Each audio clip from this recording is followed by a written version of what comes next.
Interview mics are one of the most underserved and underappreciated mic types out there. To be fair, though, the original use case for these microphones might be niche for some. But hold on, maybe we can find some other uses for it. Let's find out.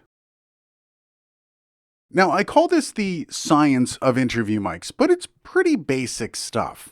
You see, interview mics like this one use an omnidirectional polar pattern capsule. Now, if you didn't know, these are capsules that basically allow sound to be captured evenly from any and all angles. This is different from most other mics that use a cardioid style of capsule that rejects audio from the sides and the rear. This omni style of capsule comes in handy when you're holding it in somebody's face and they're moving around somewhat. You don't end up losing the strength on their voice into the recorded signal. That's rather handy, and it can really make up for a lot of bad mic technique. But wait, there's more. You see, omni mics also don't suffer from a couple drawbacks that cardioid mics run into. The first one is proximity effect. And if you don't know what that is, when you get close to a cardioid polar pattern microphone like an SM58, your voice will get boomier and muddier. Really, it's just an unpleasant sound that you end up having to treat in post. Now, without getting into the math of why it doesn't happen with omni, let's just say it doesn't.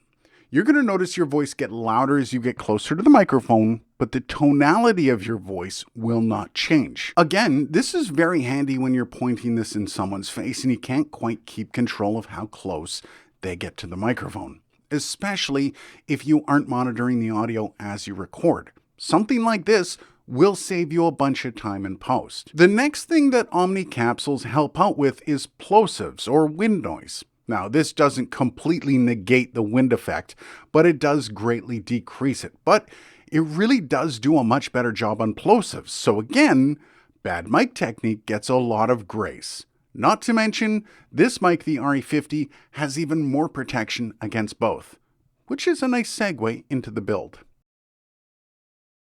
Now, there's not really a lot to mention here with this microphone, but let's start with that protection we were talking about. Now, this is really the only way to open up the microphone body. Take the grill off and you will see it. There's some pretty hefty protection on the capsule here.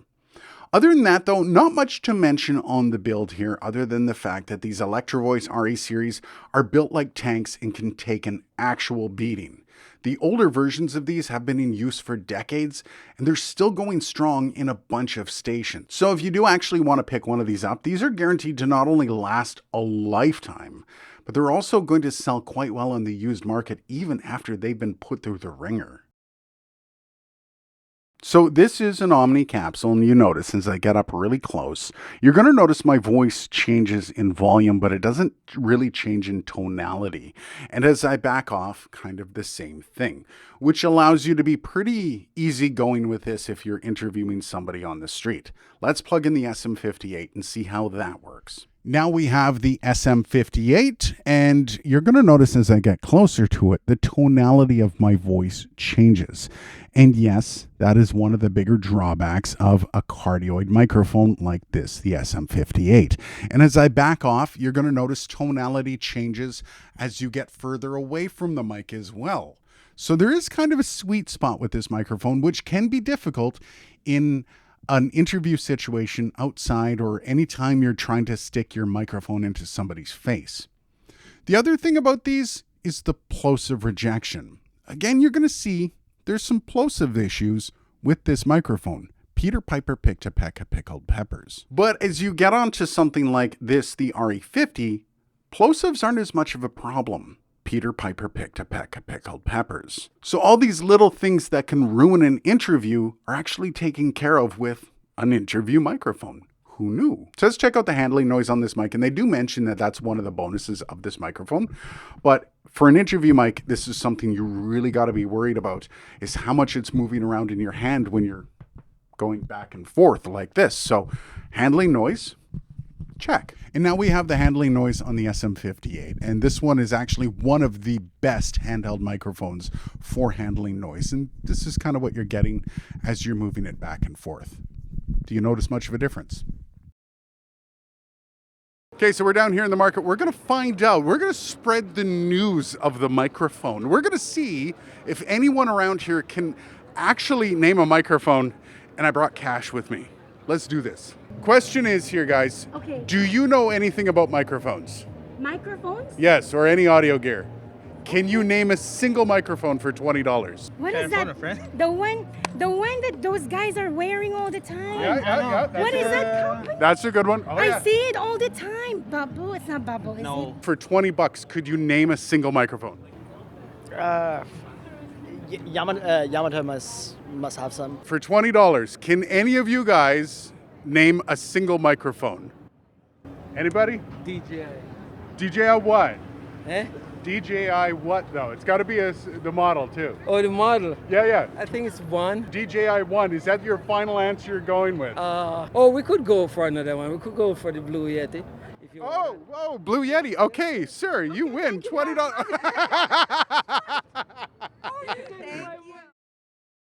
So this is the thing that I don't think a lot of people understand. These mics aren't just for tromping around downtown asking stupid questions. Historically, these things have had a bunch of uses. Most importantly, guests. Now, if there's ever a point where you have to have your guest handle a mic, though I strongly recommend against getting into that situation, you can just use one of these. They're completely idiot-proof. But also, if you're used to talking to multiple people in interview settings and you don't want to go the lav route, these things will create a lot less work in post. And lastly, if you have a co-host on your podcast that really doesn't understand mic dynamics and is unwilling to learn, these mics are a godsend. Which, by the way, happens more than you will ever think. So I generally call this, should you buy it? And that probably doesn't apply here, as interview mics do tend to be a bit more niche than your everyday mic.